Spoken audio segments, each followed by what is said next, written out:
Hello, Ariel Phoenix here, arielphoenix.com. Today I'm talking about a topic that I'm very excited about. It's been doing wonders for my lead generation, and it's dynamic content lead generation, which I've given the cool abbreviation of DCLG, because why not? So let's just talk a bit about dynamic content lead generation, what it is, and how you could use it on your site. So what is dynamic content lead generation? Dynamic content lead generation is a creative way to attract potential subscribers by providing interactive tools or content that your site visitors engage with in exchange for their email address. So what you'll find is that most people are more than happy to trade their email address for the valuable and personalized results that they get from this dynamic content, because it's what they've been searching for. It's what they found. It applies only to them, depending on the things they've had to fill in to get it. And it's a win-win for you and for them. So they're walking away with some very valuable insight or results from the content, and for that you get their email address. For reference, I'm going to compare a dynamic lead gen tool to a static tool, which is something like an ebook or a checklist. So static versus dynamic. Static content like checklists and ebooks, they still have their value, they still have their use cases, but dynamic tools just offer a more powerful way to generate leads, and they are so much more shareable. So static lead gen tools are things like checklists, ebooks, guides, spreadsheets. So like a budget spreadsheet where it's got these formulas in it and they just get the one thing one time and go off and use it. Printables like planners and anything that you'll find on Etsy. These are examples of static lead gen tools. Templates, worksheets, and workout plans all have the potential to be static, but they could also be dynamic with some tweaks. So you could have a template for a tenancy agreement, and that's just the thing that they download and then they fill it in on their own. But you could now make that a template generator, so they input the data and then it's going to give them back the exact tenancy agreement that they want, so they don't have to go and add these things in. And how much you customize those input fields determines how useful and how valuable that tool now is for the end user. And of course, the more information they put in, the more likely they are to not just click off of the page when it's time to put their email address in, because they've spent time inputting this information and they want to get that personalized result.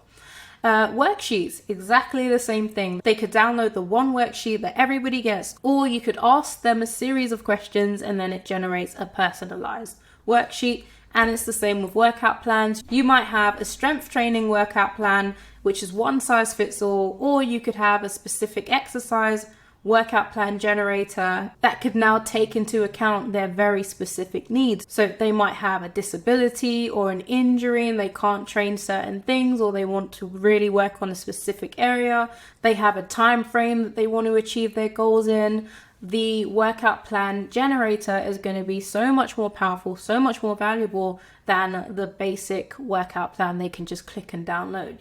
So again, these have the potential to be static or they can be dynamic. And of course, the dynamic is going to win over the static because it's so much more valuable to the user. But let's not get it twisted here. Static lead gens are tried and tested and have been successful for many years. They still have their place, and I do still use them where appropriate, because if I am creating a guide on how to grow the best potatoes in the world, there's nothing I need to make dynamic about that. It's just the guide, and whoever wants that is going to find that useful. So there's definitely still a place for static lead gen, but the competition for people's time and attention, it's just evolved, and not just with AI, just how much information is being thrown into the ether, how much content is being created day in, day out.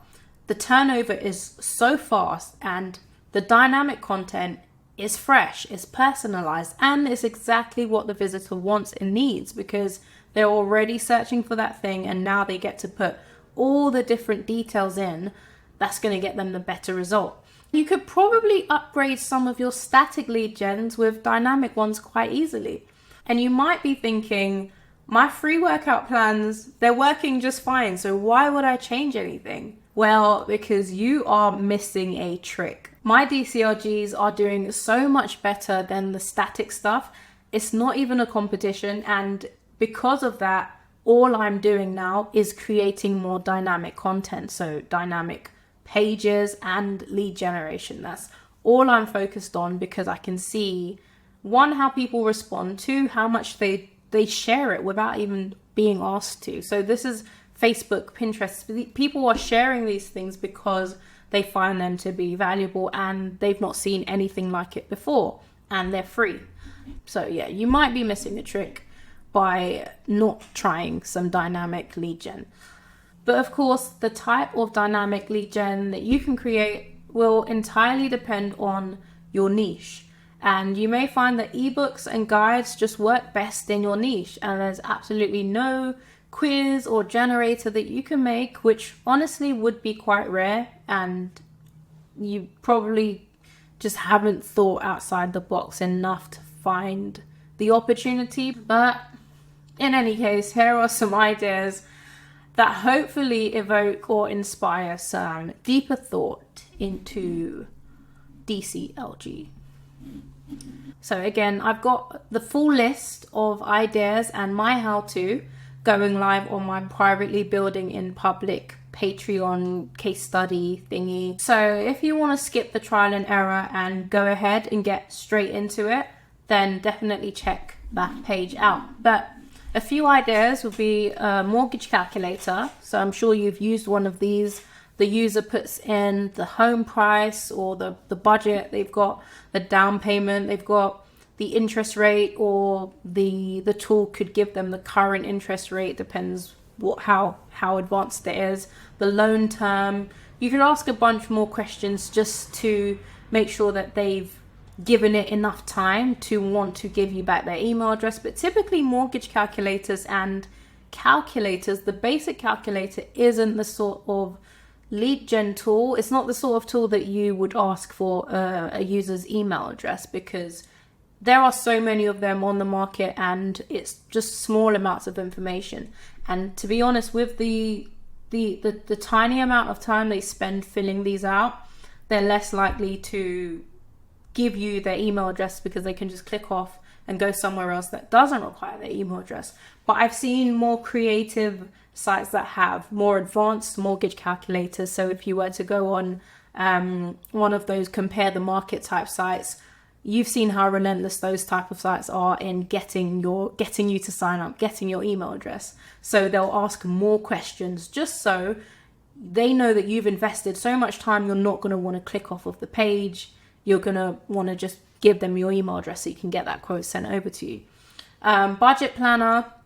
This isn't the typical calculator, because this quite obviously shows you how you could integrate AI with the basic questions asked. So if the user were to input their income, their expenses, in order to get a really personalized budget plan, it would make the most sense that it had an AI element to it. So you can ask them more in-depth questions to find out more about their finances, and then give them a tailored budget plan with the right prompt. And this is something that I explain in much more detail in the privately building in public Patreon group, because that's what I've been doing. It's about how you prompt, the questions you ask, how you prompt, and then on the back end, how you get that email and get them signed up. So that's the whole process. But a budget planner, not your typical calculator. They're giving more information up front, and in order to get a better personalized result, you would want to use AI. You'd want to integrate AI into that calculator. But other things like retirement savings calculator, they are asking basic questions, as it says, the current savings, monthly contributions, and their end goals. 3 or 4 questions. You don't really need an email address to get that information, because other places have There are retirement savings calculators, ROI calculators everywhere. And if one place wants too much from you, you'll just go back to Google and find another one. So if you do have one of these types of calculators on your page and you're trying to figure out how you can turn it into a more valuable lead gen tool, that's how you do it. You think about more questions that you can ask to give them a more personalized response, and then you use AI to help you create that more personalized response. Because all of this can't be done using Python. Some of this, you're going to need AI to really make the most out of it. And the workout plan generator, I explained this one already. It's them giving you more information up front that you can work with to give a more personalized result, more valuable result, and so on and so forth for all of the things on the list and more. So that's it. I've kind of rambled. I tried to ramble less because I recorded the first video and the microphone was on mute. So I've tried to run through it again and not miss out any of the extra talking points that I included that I didn't have in my notes. So I hope that's been useful. As I said, the full version of this video will be on Patreon, and that's patreon.com/Ariel Phoenix. Get into that privately building in public community, because I am running through the step-by-step and I'm showing you my site. I'm showing you the lead gen. I'm showing you the lead gen I've made on 2 sites actually, just so you can see what I mean by thinking outside the box and how people just are happy to sign up to these things because they're happy with what they're getting on the other end. And that's why my newest site has done so well on Facebook, because it's shareable content and they love what they're coming over to. So yeah, that's it.